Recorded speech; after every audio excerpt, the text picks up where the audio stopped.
Primeiro livro do profeta Samuel, capítulo de número 16. Aleluia.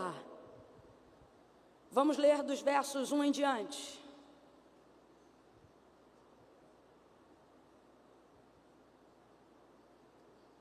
Versos 1 e 2. Diz assim o texto: E disse o Senhor a Samuel: Até quando terás dó, ou em algumas versões, pena de Saul, havendo eu rejeitado para que não reine sobre Israel? Enche o teu vaso de azeite, e em algumas versões, enche o teu chifre de azeite, e vem, e enviar-te-ei a Jessé o belemita, porque dentre os seus filhos me tenho provido de um rei. Porém disse Samuel: Como irei eu? Ouvindo Saul me matará. E disse o Senhor: Toma contigo um novilho, e chegando lá diga: Vim para sacrificar ao Senhor. Somente até aqui, diga amém por essa palavra. Amém, glória a Deus. Senhor nosso Deus e nosso Pai, te louvamos, te bendizemos pela exposição da tua escritura, que é sagrada. Acreditamos na força da tua palavra, Senhor, para a destruição de fortalezas, de hostes espirituais da maldade. Acreditamos na manifestação da tua palavra, porque ela é a revelação do verbo vivo que se fez carne. Te louvamos, Senhor, e na certeza de que ela é poderosa para destruir cadeados, fortalezas, na certeza de que ela é poderosa para transformar corações e vidas, na certeza de que ela é poderosa para tirar de nós o sentimento de frustração e nos capacitar para vivermos sentimentos, Senhor, de realização na nossa vida. Oh, acreditamos na tua palavra, Senhor. Viemos aqui por causa dela, Senhor. Te glorificamos, porque céus e terra passarão, mas as tuas palavras nunca hão de passar. Louvado seja o teu nome pela tua palavra. Bendita a palavra, Senhor. Acreditamos, Senhor, piamente que a terra ouve a tua voz, que tudo se cala quando o Senhor fala. Acreditamos piamente na força da tua palavra para destruir, Senhor, quebras. Tua palavra, Senhor, é poderosa, é como martelo que esmiuça a pedra. Tua palavra é poderosa para redaguir o homem. Tua palavra é viva, é viva. Tua palavra é viva. Nós estamos aqui porque tua palavra é viva e é digna de toda aceitação. Os nossos corações estão abertos. Tão somente eu insisto em oração com a tua igreja.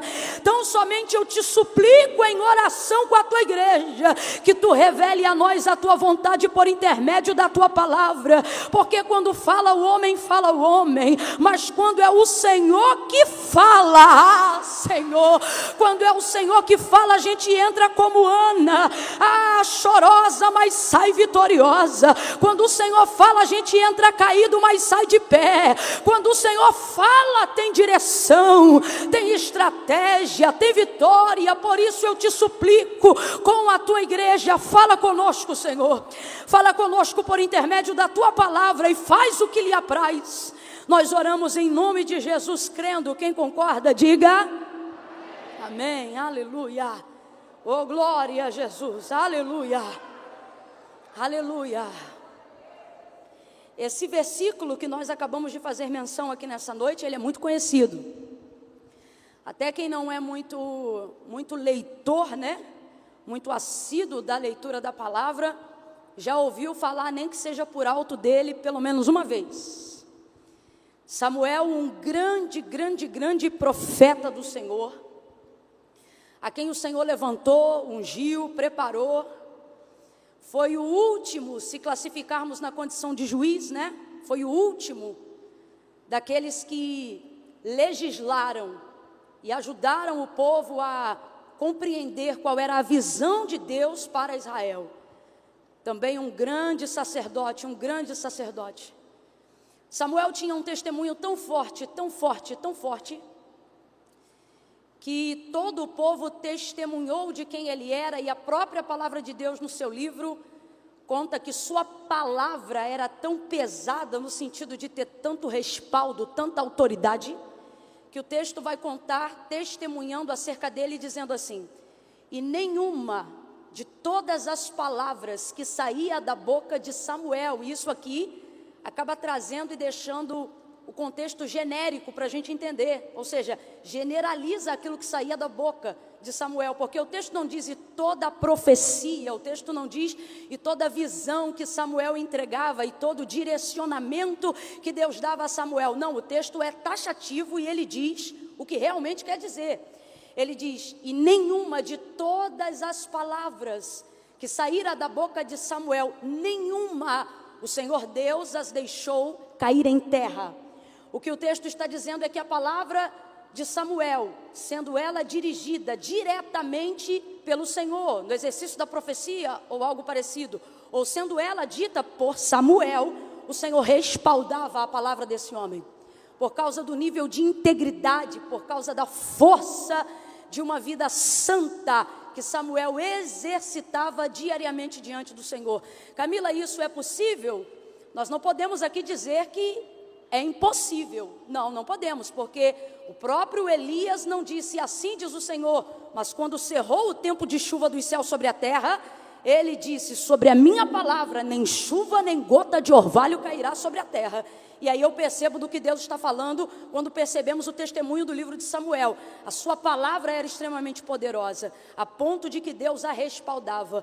Camila, isso no Novo Testamento também acontece? É verdade? Também acontece. A palavra do Senhor no Novo Testamento vai enaltecer toda a vida de um homem santo de Deus chamado Apolo. Não fala sobre o poder que ele tinha para curar, para manifestar o poder de Deus através de sinais e maravilhas, mas enaltece a força da palavra com que ele liberava, aquilo que acontecia quando ele falava, o entendimento das Sagradas Escrituras, a capacidade de cativar os ouvintes diante daquilo que falava. E o texto diz e testemunha acerca de Apolo, né? Homem poderoso em palavras. E não está falando só da palavra de Deus, tanto é que quando o Senhor chama Samuel, eu sinto de Deus, sinto do Espírito Santo, o discernimento para compreender como é viver uma vida de modo que tudo que nós falemos glorifique a Deus. Samuel era alguém que, a grosso modo, para você entender, ele honrava tanto aquilo que saía da sua boca, que não seria difícil para ele honrar aquilo que Deus colocava em sua boca. É o tipo de pessoa que, se eu fosse falar agora na modernidade, é o tipo de pessoa que não arruma profecia, não arruma no sentido de tentar ajeitar. Não é aquele tipo de pessoa que Deus diz, diga assim, e ele diz, olha, foi mais ou menos isso que Deus disse. Não. Então, quando Deus observa em alguém capacidade de zelar pelo próprio nome, Deus sabe que não será difícil zelar pelo nome dele na vida desse alguém. Quem está compreendendo disso? Isso, diga eu aqui. Então, só para você entender a envergadura, a potência, a grandeza ministerial da vida dele, quanto sacerdote, quanto profeta, mas também a grandeza do caráter de sua humanidade. Ele era realmente um homem grande, não à toa. A gente sabe como ele foi, como Ana o gerou, né? Já estava entregue para o Senhor. O tempo vai passar e Samuel será então uma escolha divina e mediador dentro desse contexto entre a vontade de Deus para se cumprir sobre os filhos de Israel, sobre a casa de Israel. E o povo então vai começar a desejar um rei, não que precisasse de um rei. Normalmente coisas que nós desejamos nem sempre estão atreladas a uma necessidade. Tanto é que muitas vezes Deus faz pela gente o que a gente deseja e às vezes não o que precisa para agradar. Deus faz. Mas na maioria das vezes, como um pai que ama e que educa bem os seus filhos, Deus não atende desejos, mas não deixa de atender necessidades. E continua fazendo o que a gente precisa. Então, Samuel, ele faz essa mediação. E o povo, infelizmente, de vez compreender o tamanho da grandeza do que Deus estava compartilhando com eles, ser a única nação que não precisava de um rei humano, porque tinha um soberano divino, capaz de agir por intermédio da mão de homens íntegros e santos como Samuel. Mas você conhece o texto, desejando ser como outras nações, começaram então a desejar também ter um rei sobre eles. Não era vontade de Deus, não era vontade de Samuel, mas era o desejo do povo, e o povo desejou, o povo insistiu, de modo que impeliu Samuel a fazer a colocação do pedido diante de Deus. Perceba, o povo podia desejar quanto quisesse, mas esse povo só se achegava a Deus por intermédio de Samuel.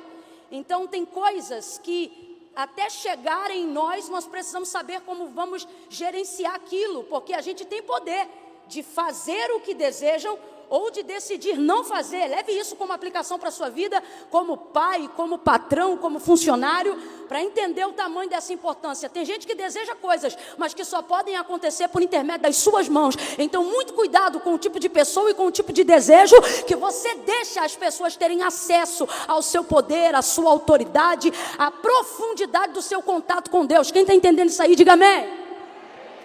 Todavia impeliram, porque era grande o seu desejo. E eu tenho muita preocupação com essa coisa de desejar algo tanto, de desejar tão apaixonadamente, tão avidamente algo, a ponto de nem passar isso pelo filtro da vontade de Deus. Mas será que Deus quer esse desejo? Será que, às vezes, a gente fica tão cego no desejo?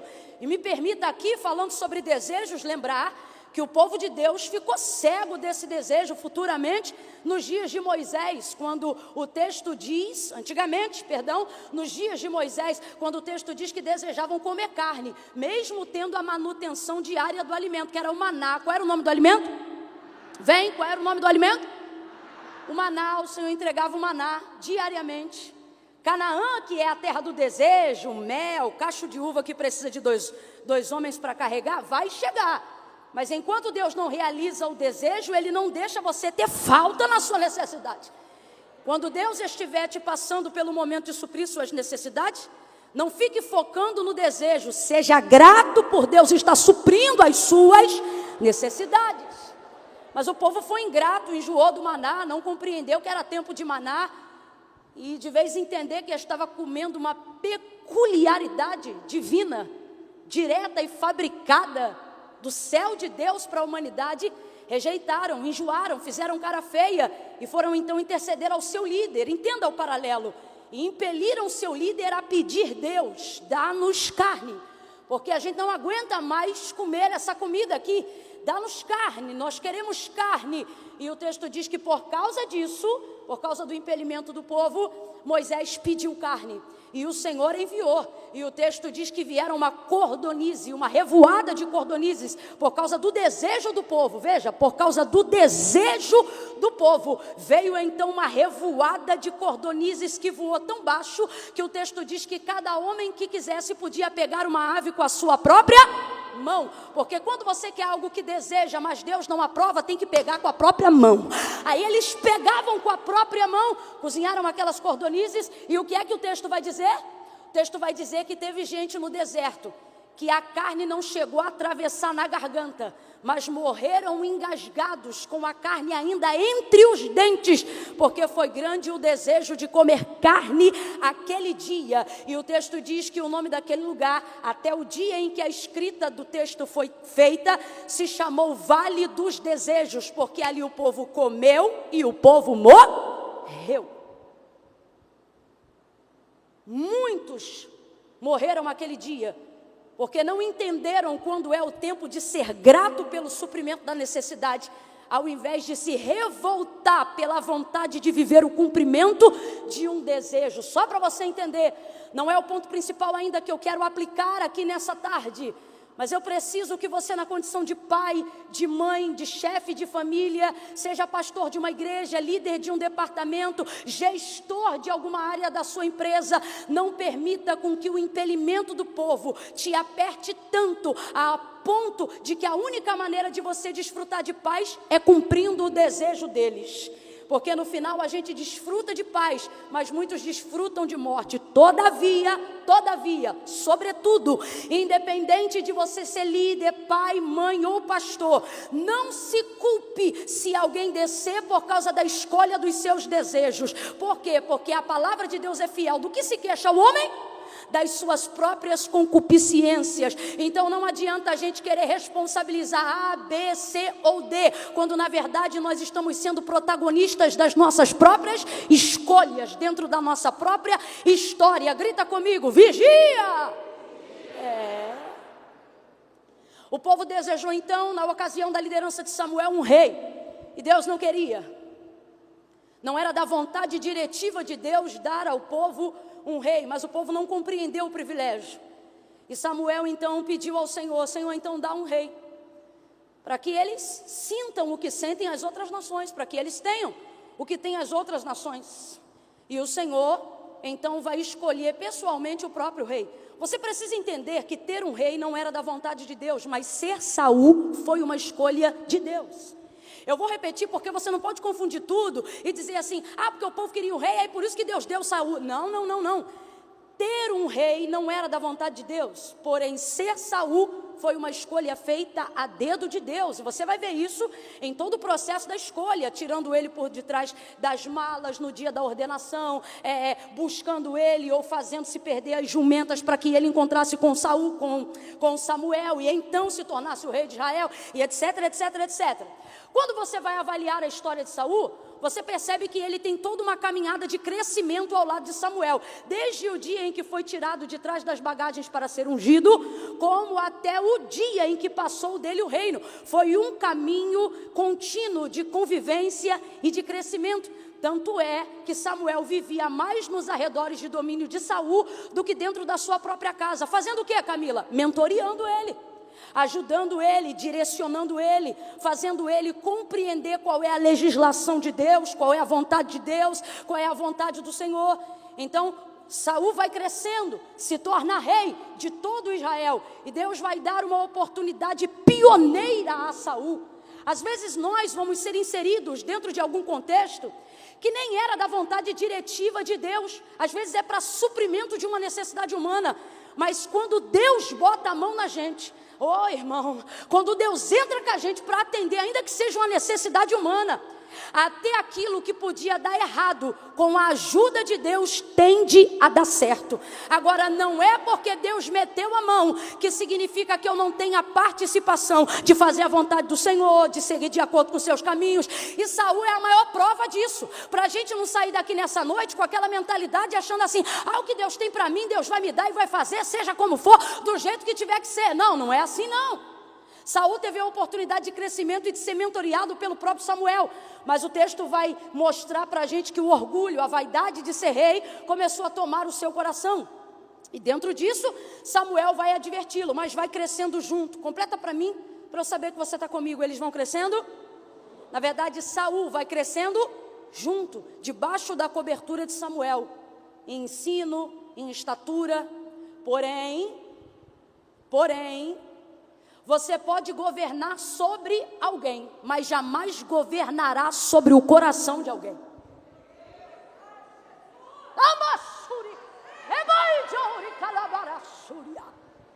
Você pode ajudar, você pode instruir, você pode conduzir, mas coração de homem, como dizia a sua avó, é terra que só Deus conhece. Ele teve todas as ferramentas e todo o amparo necessário para se tornar o maior rei que Israel já teve, para ter em seu legado e em sua história uma memória de honra. Mas subiu para a cabeça, a grosso modo, para a gente entender, subiu. E então Samuel o advertia, mas Saul, de vez tornar-se a solução, começou a ser um problema. Mas Samuel não deixou ele, porque nós não deixamos pessoas por causa dos seus problemas. Todavia, o capítulo 16 do livro de Samuel é uma das maiores comprovações do que eu vou dizer agora. Cuide de pessoas com problemas, mas não conviva com pessoas problemáticas.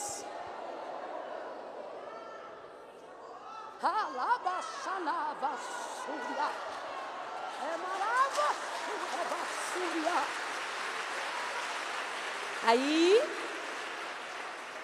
glória a Deus, aí, sendo advertido, observado, mas entra por aqui, sai por ali, justifica-se hoje aqui, pede desculpa hoje, faz a mesma coisa amanhã, pede desculpa amanhã, comete o mesmo erro no dia seguinte, e vai, porque todas as vezes, guarde o que eu estou lhe dizendo nessa noite, todas as vezes que Deus decide manifestar a justiça dele ou o juízo dele sobre a vida de alguém, tenha certeza de uma coisa: antes de Deus executar o juízo, Deus deu tempo dentro da misericórdia.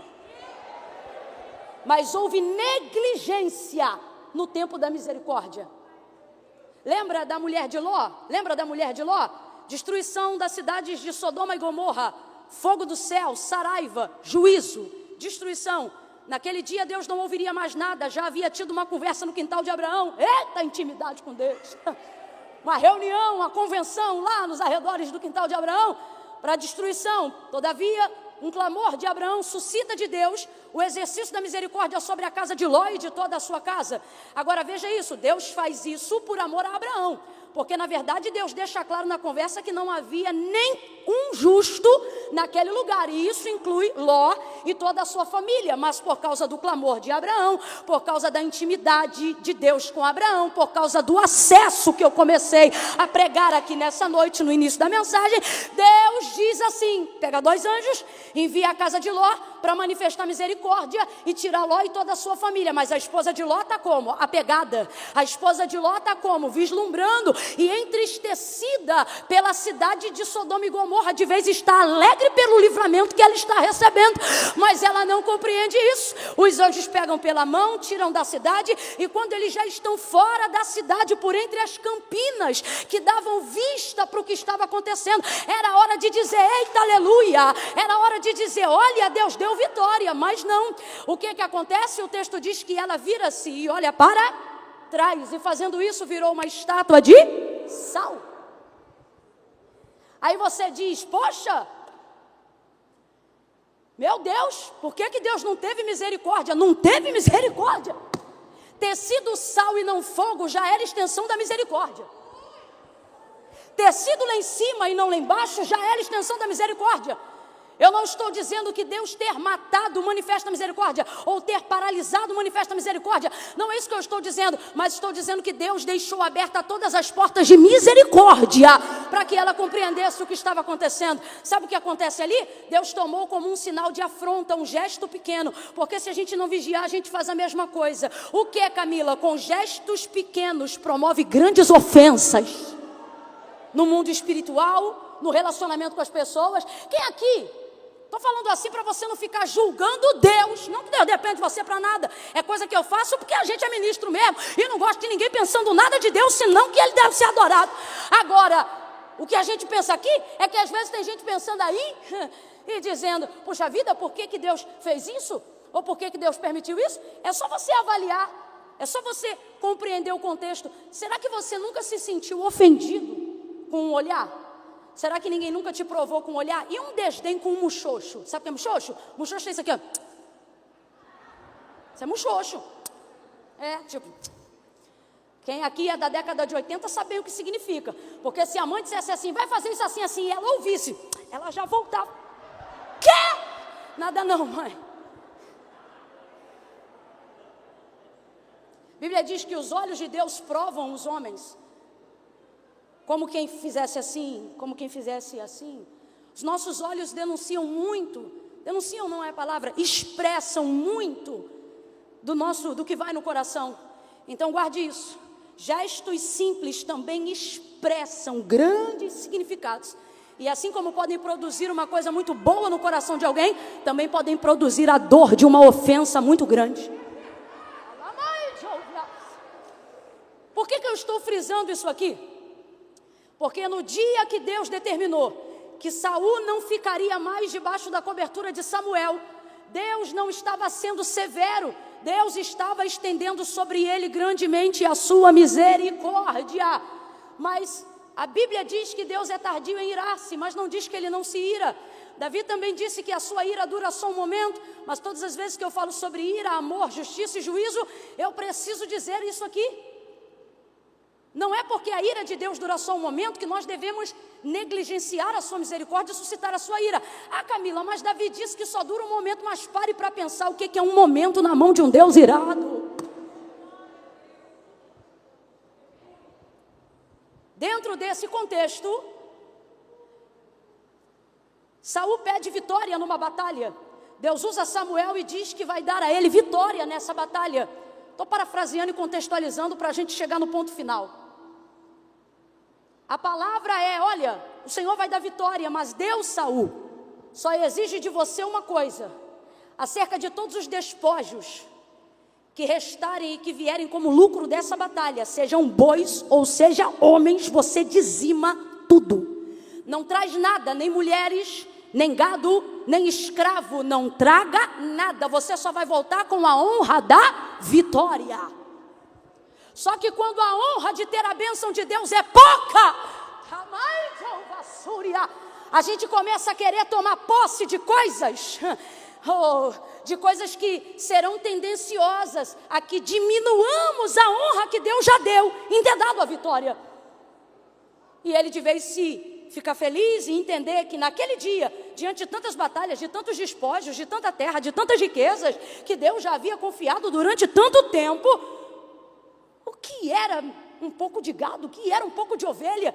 Gente que se perde de Deus, no final se perde por tão pouco.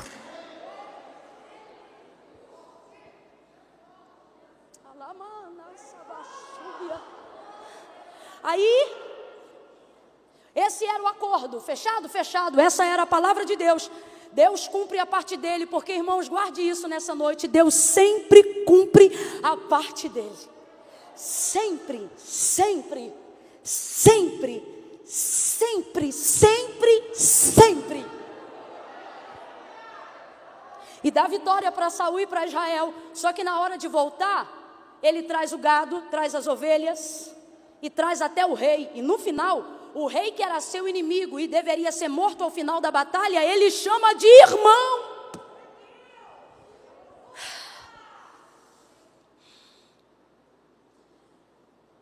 O Senhor diz: Samuel, você está vendo o que Saul está fazendo? Samuel se levanta e vai aonde está Saul.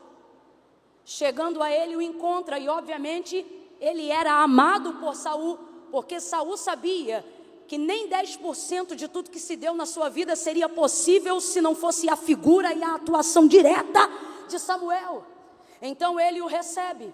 E estando diante da sua presença, Samuel não pede permissão para falar, porque diante de rei, sacerdote é maioral.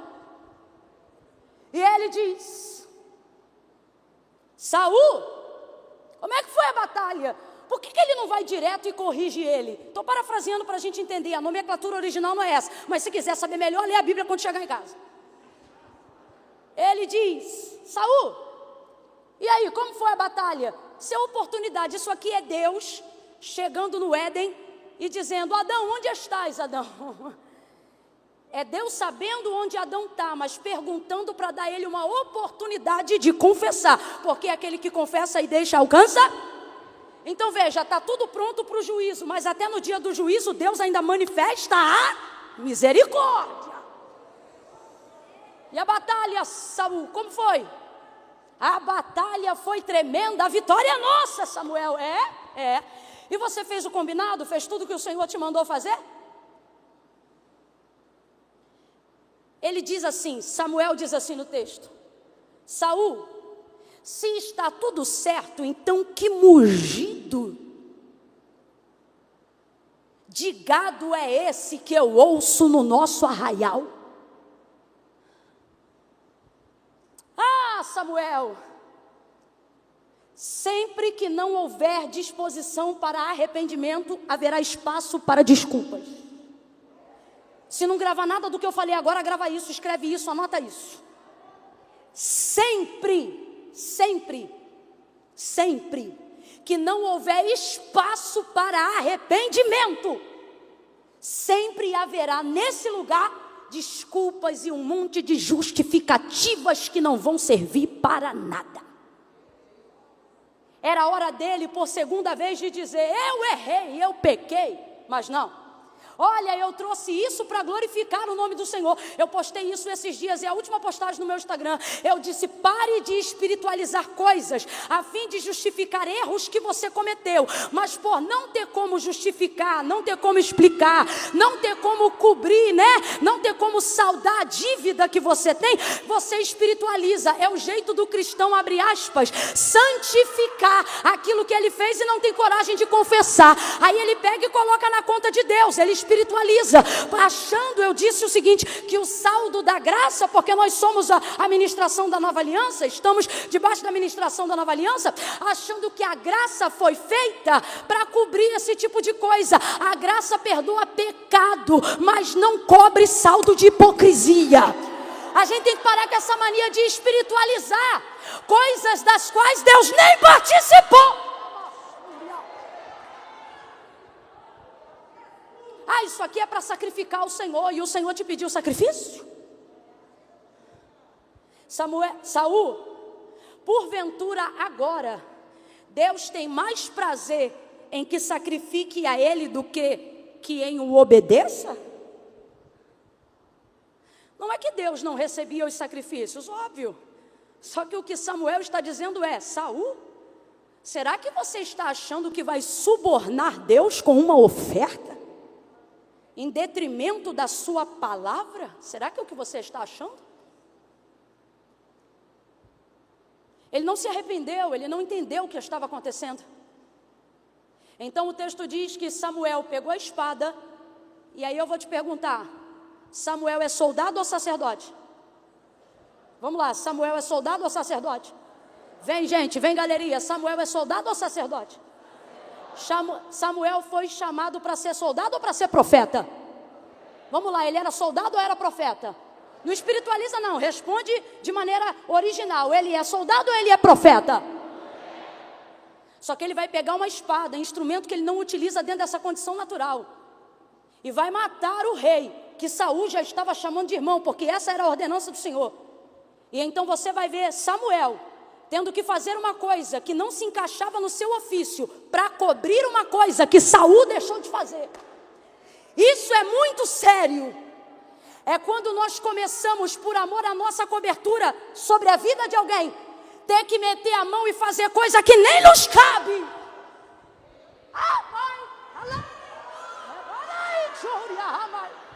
O sangue que Samuel deve ter nas mãos é sangue de cordeiro. O sangue que Samuel deve ter nas mãos é sangue de ovelha. O sangue que Samuel deve trazer nas mãos é sangue do sacrifício no altar. Oh, não era sangue de rei nenhum, mas para poder consumar aquilo que Deus já havia determinado sobre Saul, para a palavra de Deus não ficar sem respaldo aqui, ele pega a espada que não lhe pertencia e mata o rei do qual Saul deveria ter eliminado. E não bastante a isso, ele se prepara para sair, porque Saul percebe o nível do juízo e Samuel também sabe do juízo. E quando ele vai saindo, desesperadamente Saul agarra-se a capa dele. E agarrando-se a capa dele, quando eu falo capa, não encara esse pedaço de tecido como qualquer toalha. Capa de profeta é capa de profeta, respeita a capa do profeta. Capa de profeta expressa identidade, expressa evidência. Quando Eliseu recebeu porção dobrada do Espírito que havia sobre o seu mentor, o profeta Elias, um dos sinais de que o pedido dele havia sido atendido foi a capa caindo e ficando. A mesma capa que abriu o Jordão parou na mão de Eliseu. Eliseu usou a mesma capa, mas dobrou de forma diferente e abriu o Jordão de novo no caminho de volta. Ou seja, a evidência do seu ministério através daquilo que Deus fez na vida de Elias. Deus estava dizendo: ei, você vai fazer, você vai estar debaixo da mesma virtude, mas vai fazer de maneira diferente. Vai fazer de maneira dobrada. Dobrou a capa, tocou, voltou. A capa evidenciava. Aí eu te pergunto, a unção fica na capa? Não tenha medo não, gente. Pelo amor de Deus, vai para doutrina, princípio teológico. A unção fica na capa? Não, isso aí, não tenha medo não. A unção não fica na capa. Mas por que ele guardou a capa, usou a capa, viveu com a capa? Porque a capa era algo físico, um tecido simbólico que demonstrava que aquela unção e aquela virtude estava sobre a vida dele. Tem coisa que a gente tem de Deus que aonde ela está é na gente, mas o que a gente usa passa a representar aquilo que Deus nos deu. Quem está entendendo, diga amém. Então tem coisa que não é que aquilo é a coisa mais importante do mundo, mas é digna do nosso respeito por causa daquilo que representa. Você quer ver? Vai para o céu quem tem uma Bíblia na mão ou quem tem a palavra no coração? Vamos lá. Deus quer que a gente só tenha isso aqui na mão, ou a maior importância é ter isso aqui, ó, no coração? Davi não disse: guardei minha Bíblia na biblioteca. Ele disse: escondi a tua palavra no meu. Agora, eu não consigo tratar isso aqui de qualquer maneira. não consigo abrir em qualquer lugar, não consigo administrar de qualquer jeito. Como eu disse hoje aqui, inclusive em oração, é a palavra de Deus, e mesmo que esteja expressa na representatividade de um livro, para mim ela é sagrada.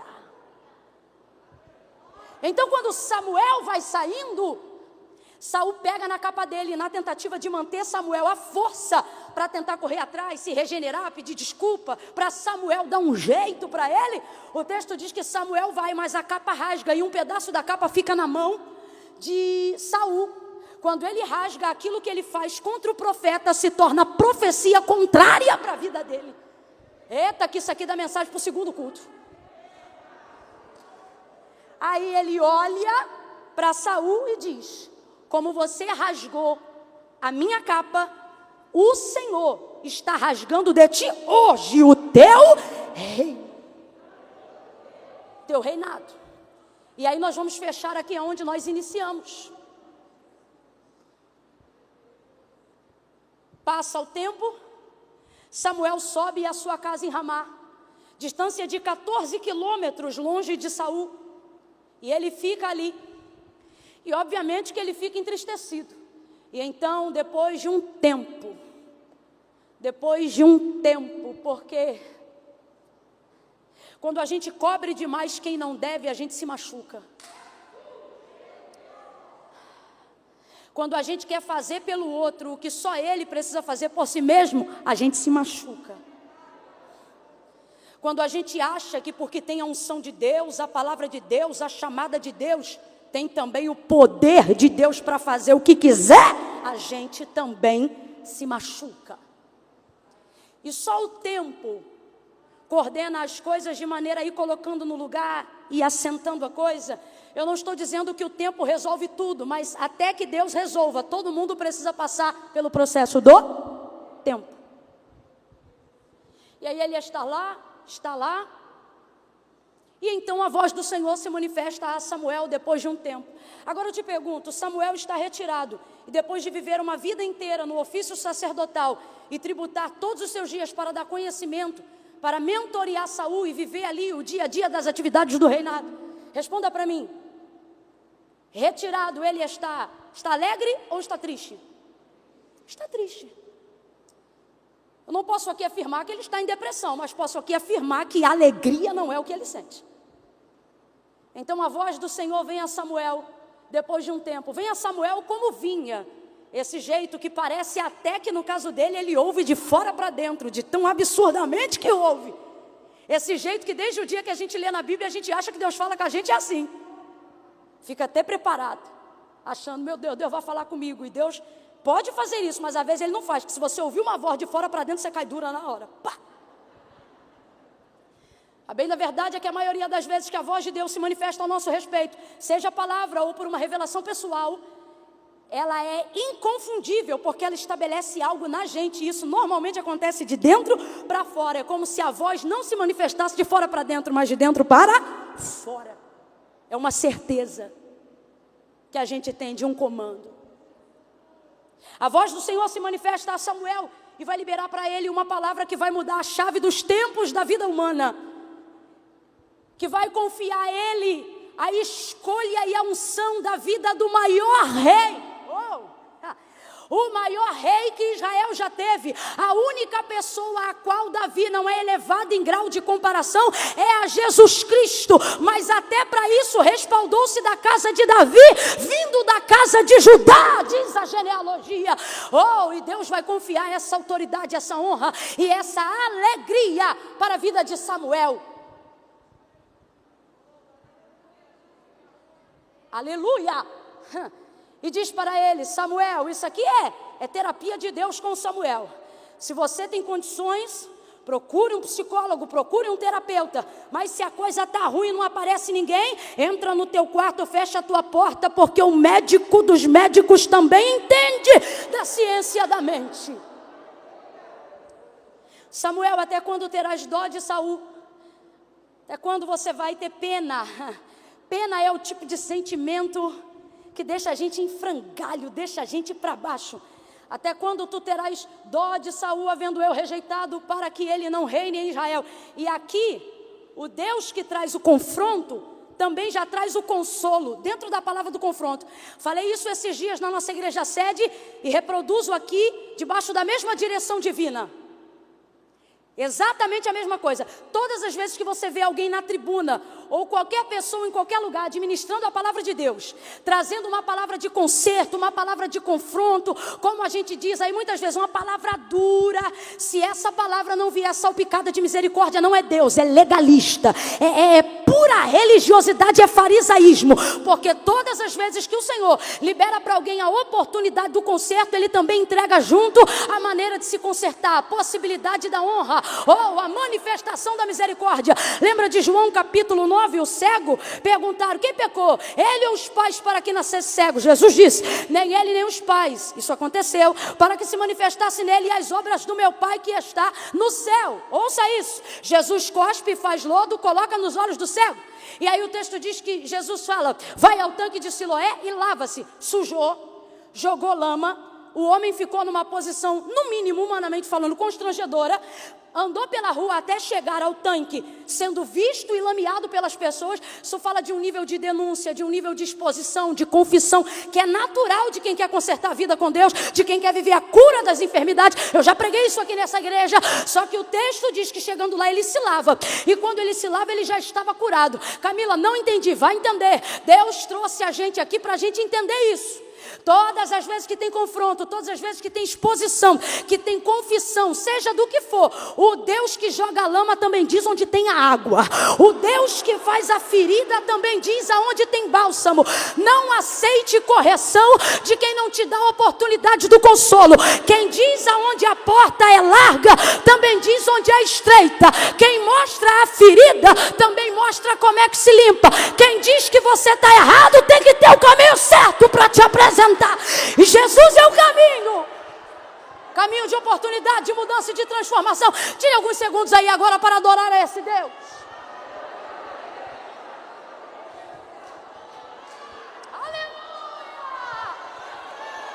Oh glória! Obrigada, Senhor, porque o Senhor nos mostrou o caminho. Por que eu estou dizendo isso? Porque no texto Deus diz assim, até quando você viverá assim, do jeito que você está, por tudo que aconteceu a Saul? Só porque eu rejeitei ele do reinado? E é aqui que eu digo que está o consolo. Porque ele está querendo dizer assim, entre aspas, Samuel, você não precisa ficar assim como você está diante do que eu fiz. Sabe por que não? Porque você está se comportando como se eu tivesse eliminado Saul. Não, avalia o texto. A palavra é essa. Até quando terás dó ou pena de Saul, havendo eu rejeitado? Deus não diz, havendo eu rejeitado ele. Deus diz, havendo eu rejeitado o seu reinado. Deus está dizendo, eu não estou eliminando ele, eu só estou eliminando dele o reino.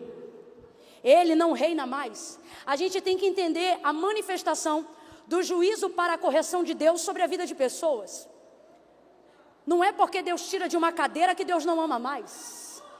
Não é porque Deus muda de cargo que Deus não ama mais. Não é porque Deus te tira da posição A, B ou C que Deus não cuida mais. Deus está dizendo, isso aqui é rasgado, não precisa de interpretação para compreender, está no texto. Deus está deixando claro para Samuel, ei, eu não estou acabando com Saul, eu só estou tirando o reinado dele. O que Deus está dizendo é, ele só não serve mais para ser rei, mas ainda serve para ser um homem.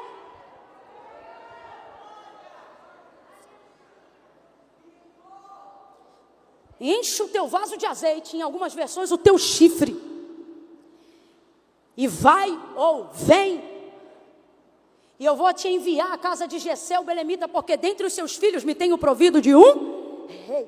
O da bateria pode vir também, pode vir todo mundo do louvor. Vocês entenderam?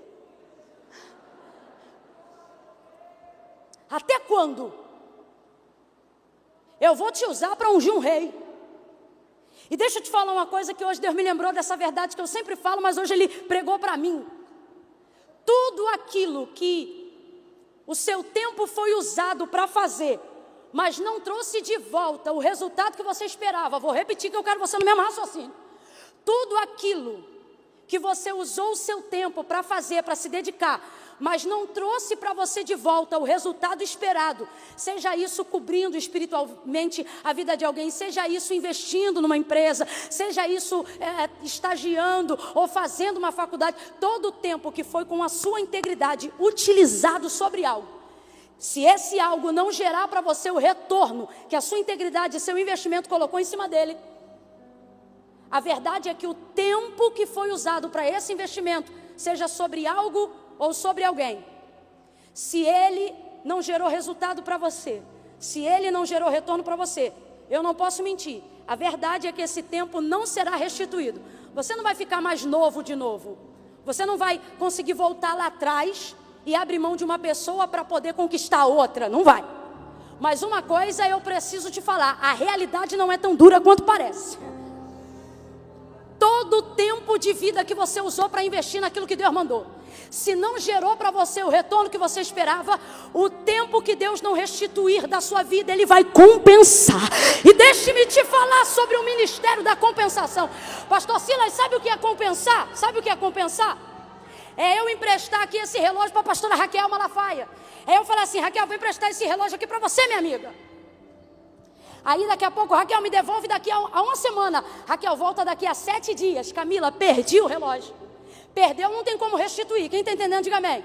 Era original, era um modelo limitado, não vende mais em lugar nenhum. Era peça de colecionador, sei lá. Raquel, perdeu o relógio. A única maneira disso não rasurar e não fazer o meu investimento cair por terra, uma vez que ela não pode me restituir aquilo que foi tomado, é trazendo algo que me pareça equivalente, mas acima de tudo, que seja superior. Que é para quando eu olhar para o novo, eu nem pensar no...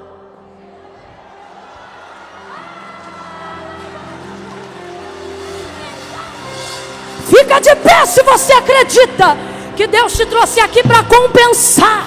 Deus vai compensar. Será que você nunca parou para pensar? Vai ver que é porque não está escrito no texto e a gente acha que não aconteceu. Mas eu vou falar aqui. Deixa eu ver se eu ainda tenho escrita na Bíblia. Eu não estou lembrando do tempo exato. Eu coloquei aqui mais de 10 anos, mas eu não sei se foi 22, 18 ou 21. Se alguém aí lembrar, pode falar que eu quero falar aqui o que é certo. Mas, de certo, mais de 10 anos depois. Isso é muito tempo, sim ou não? Ah, Camila, não acho não, senta e fica esperando 10 anos. Mais, estou dizendo que é mais. Só depois de muitos anos mais tarde, é que de fato e de verdade, Davi governou e se tornou, de fato, rei sobre todo Israel. Agora veja, se o que Deus ia fazer, ainda ia passar Davi por um preparo para chegar ao lugar que Deus colocou, e se o que Deus ia fazer não tinha obrigatoriedade de passar necessariamente pela mão de Saul, uma vez que a escolha não era de Samuel, mas a escolha era de Deus sobre Davi, porque tantos anos antes levantou Samuel para ungir Davi rei sobre todo Israel. Será que você não entende que na verdade Deus não está fazendo isso por Davi? Por que não? Porque Davi ainda tem muitos anos e muita lenha para queimar. Deus está fazendo isso por amor a Samuel. Porque Samuel não vai partir desta vida para a eternidade carregando um legado fracassado sobre a vida das escolhas de Saul. Samuel vai sair dessa vida tendo ungido o maior rei que Israel já viu. Deus não vai deixar teu nome mergulhado no fracasso. Deus não vai deixar teu investimento se perder no tempo. Deus te levantou para fazer história. Deus te levantou para deixar uma memória que glorifica o nome dele, que glorifica o nome dele.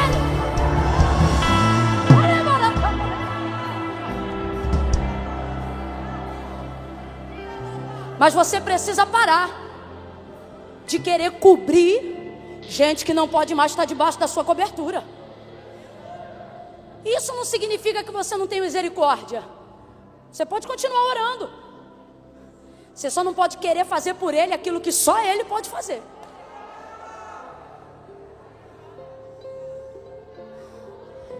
Deus dá para Samuel uma estratégia. E sabe o que eu acho lindo, pastores? Sabe o que eu acho lindo, igreja? É que Deus não diz assim: vai em tal lugar, pega o azeite da unção e vai a Belém. Não.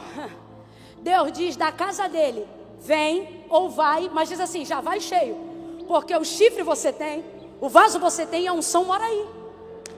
O óleo está aí. Samuel tem reserva. Completa para mim. Samuel tem? Vem. Samuel tem?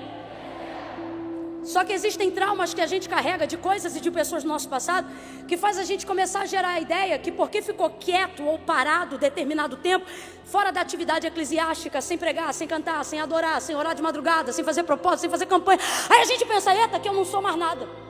Só que o Senhor está dizendo: para poder voltar a fazer o que você fazia e ser quem você era, não precisa ir na casa de ninguém não, tá tudo na tua casa. O azeite está aí, o vaso está aí. Você pode não se lembrar de quem você é, Samuel, mas eu ainda me lembro de quem você é, Samuel. Enche o vaso. Olha isso. O azeite está lá e o vaso está lá também. Só precisava ele pegar o azeite e colocar dentro para a funcionalidade do seu ofício entrar em ação. Deus está dizendo: não está com Camila Barros, não está com o teu guru espiritual, está lá na tua casa. O vaso está lá e o azeite está lá. Para você que tem ministério, que sabe do que eu estou falando, que sabe de onde Deus te chamou, que sabe a obra de Deus na tua vida, está lá. Só que por que não está tendo uso? Porque o vaso está de um lado e o azeite está do outro. Aí a palavra de Deus para você hoje é: pega o azeite que você tem e coloca dentro do vaso que você tem, e vai fazer o que eu te chamei para fazer. O Senhor dá para ele toda a estratégia. Ele unge Davi, e fica claro o que eu acabei de ministrar, que Deus fez isso não diretamente porque Davi precisava ser ungido naquele dia, mas porque Samuel precisava dar continuidade de maneira honrosa aquilo que Deus colocou na sua mão, não fechando e nem terminando sua vida no fracasso de Saul. Quem está entendendo, diga amém. O vaso já está aqui, o azeite também está nesse lugar, e é a sua atitude de reconhecer isso e vir para o lugar que Deus mandou é que vai fazer a tua vida girar na rotatividade que Ele te chamou. Quem está me entendendo, diga amém. Vou contar de 1 a 3. No 3, quem está na galeria e sabe do que eu estou falando, só no 3, tá? Quem está na galeria e sabe do que eu estou falando, vai descer. Ai, Camila, tem uns 3 lances de escada aqui para eu descer. Eu acho que é meio longe. Longe é o céu sem Cristo. Aqui é perto. Pega esses lances de escada quando eu disser 3. E se essa pessoa é você, você vai descer. Se você está aqui na nave do templo, ai, Camila, eu vou ficar no meu lugar. Deus sabe que é uma atitude, porque senão Ele te deixava aí. Mas Ele te trouxe aqui para tomar uma atitude, para ir em direção da onde Ele quer te enviar. E este caminho requer que você passe pelo altar de Deus. Quando eu disser 3, você sai do seu lugar e vem ao altar de Deus. Quem, Camila? Você que está afastado, você que se distanciou da vontade de Deus, você que vem à igreja, mas nunca mais veio no altar fazer com Deus o conserto de uma aliança que um dia você teve. Deus quer restaurar essa aliança. E quando eu disser 3, vai vir para um lugar também gente que nunca entrou numa igreja evangélica, mas hoje está sentindo o poder de Deus e quer reconhecer que Jesus Cristo é o Senhor, e a partir de hoje quer servir esse Deus que eu estou pregando aqui e que está te arrepiando aí. Eu conto 1. A Devec, levanta a mão e começa a interceder se você entende que momento é esse. Mas não finge que está orando não, que crente fingindo que está orando é mais feio do que se não orasse. Levanta a mão e começa a interceder. Eu conto 2. Camila, é comigo. Eu estou afastada. Eu desviei, eu saí, eu me perdi nos caminhos. Camila, eu estou fora, mas eu quero voltar hoje. 2,5. Vem como você está. Só Jesus pode te ajudar a resolver as questões. O Deus que te mostra o erro também te mostra o único caminho, e o caminho é Cristo. 2,5. Camila, sou eu. Tira o pé do chão.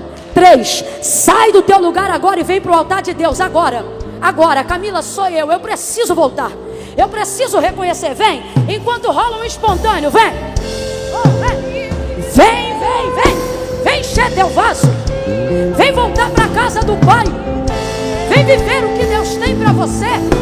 Vem fazer uma aliança com Deus. Vem!